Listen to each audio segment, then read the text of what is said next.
In Beijing, an unprecedented summit brought together the leaders of China, Russia, North Korea, and Iran, signaling a bold attempt to reshape the global order and mount a challenge to Western dominance. Hosted by Chinese President Xi Jinping, the gathering included Russian President Vladimir Putin, North Korean leader Kim Jong-un, and Iranian President Masoud Pezeshkian. The symbolism of this assembly, already dubbed by Western observers as the formation of an axis of upheaval, has raised concerns across Washington, Brussels, and allied capitals. The summit highlighted a rare moment of unity among four nations that share a common experience of Western sanctions, strategic isolation, and confrontation with the United States and its partners. Although their national interests differ, the convergence of these powers illustrates a growing trend toward multipolarity. Xi emphasized that the meeting was designed to deepen strategic trust, enhance economic partnership, and resist unilateralism imposed by the West. Putin declared the need for a new international order based on equality, while Kim called the event a turning point in resisting imperialism. Iran's Pezeshkian framed the summit as proof that isolation policies have failed. Each country brought unique grievances to the table. China is engaged in a rivalry with the United States over technology, trade, and influence in the Indo-Pacific.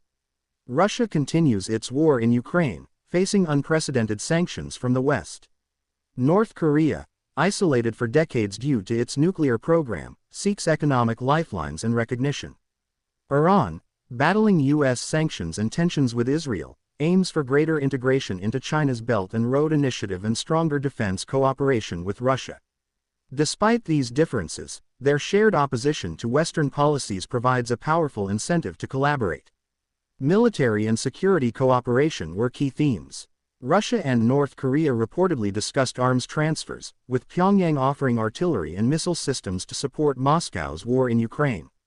Iran's drone technology, already deployed by Russia, may expand into joint production. China signaled caution but offered enhanced military exercises and intelligence sharing. Analysts warn that a coordinated front across Asia, the Middle East, and Eastern Europe could stretch NATO and the U.S. military across multiple regions simultaneously. Economic partnerships also dominated discussions. Leaders pledged to bypass Western-controlled systems by conducting trade in their own currencies, reducing dependency on the U.S. dollar. Russia and Iran offered long-term oil and gas deals, while China promised infrastructure investments linking Iran to Central Asia. Technology sharing agreements, including cyber defense and nuclear energy, were also signed. The bloc aims to build resilience against sanctions by creating a parallel economic order. Western officials reacted sharply. A senior U.S. diplomat labeled the summit a coalition of authoritarian regimes united by disruption, while NATO Secretary General Jens Stoltenberg warned that Western unity is vital against the growing alignment of aggressive powers. Yet some experts argue the alliance is fragile. China is reluctant to be tied too closely to Russia's war, while Iran and North Korea may compete for arms deals. The summit may therefore be more symbolic than practical. The Global South, however, views the development differently. Many countries in Africa, Latin America, and Southeast Asia see the bloc as a potential counterbalance to Western dominance. A senior African diplomat noted that regardless of the members' politics, the summit proves that the world is no longer unipolar and that developing nations now have more options. The risks are significant. By openly aligning against the West, the bloc invites more sanctions, diplomatic isolation, and potential military escalation.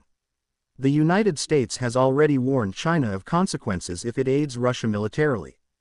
Japan and South Korea are ramping up defense spending in response to North Korea, while Israel remains vigilant over Iran's ambitions.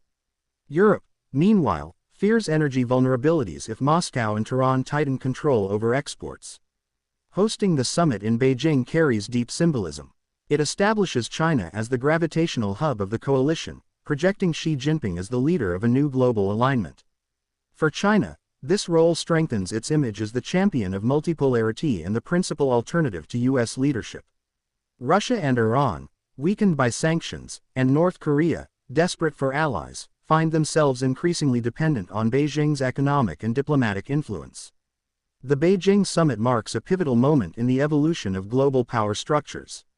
Whether this grouping solidifies into a formal alliance or remains a symbolic show of solidarity, it underscores the decline of uncontested Western dominance and the rise of an alternative vision of global order. For the West, the gathering serves as a warning that its opponents are no longer isolated actors but part of a growing coalition. For China, Russia, North Korea, and Iran, it represents a chance to push back collectively against decades of Western pressure. The world stands at a crossroads. The summit may ignite new rivalries across trade, defense, and technology, pushing the international system closer to Cold War-style divisions. Yet it also illustrates the inevitability of multipolarity. As the four leaders departed Beijing, the message was unmistakable.